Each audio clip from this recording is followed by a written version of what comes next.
in 1953, we overthrew the government of Iran.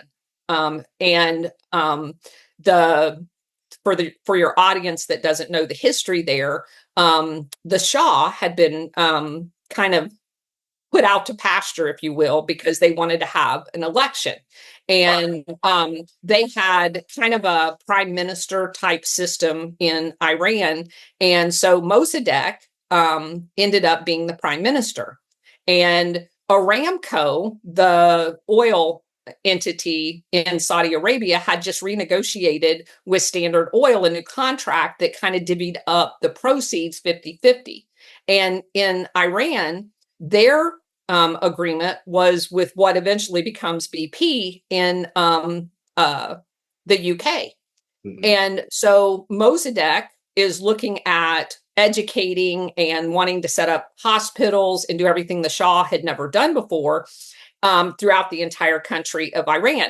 His concession with the UK at the time was 86-14. So they got 14 cents of every dollar of profit generated from their own oil. And he said that's Iran 14 and the UK 86%. Yes. Wow. Yeah. Well, and the Shah was perfectly fine with that because he didn't do any of the stuff Mossaddegh wanted to do. He didn't care if the people of Iran ate or not. He didn't care if they had hospitals. He didn't care if they were educated. He literally didn't care. His 14 cents of every dollar kept him and the elite in Iran perfectly satisfied. So Mossaddegh gets in office, and it was the first democratic election Iran had ever had, ever in their history. Oh. And so he says that he approaches the UK and says, okay, I want the deal that Aramco got. I want 50-50. And the UK said, absolutely not. We're not going to do it. So the people in Iran decide they're going to strike and support their president or their prime minister. And Mossaddegh was very adamant. He says, I cannot feed and educate and care for the people of Iran on 14 cents. I just can't do it. So the UK tried to coup him. They tried to overthrow his government. Well, they failed. So the UK MI6 picks up the phone and calls Alan Dulles in, I'm not sure if he was actually in at the time. They called the CIA and they said, okay, we can't do it. We failed. And he kicked us out of the country. He literally kicked all of the British out of the country. And he said, so we're going to need you to do it for us. And here's the deal.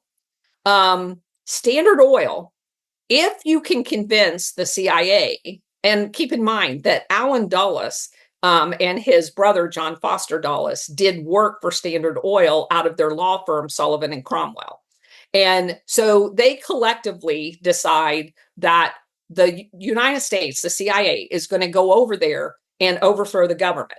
And the guy they picked to lead it was a guy by the name of Kermit Roosevelt. He was Teddy Roosevelt's grandson. Yeah.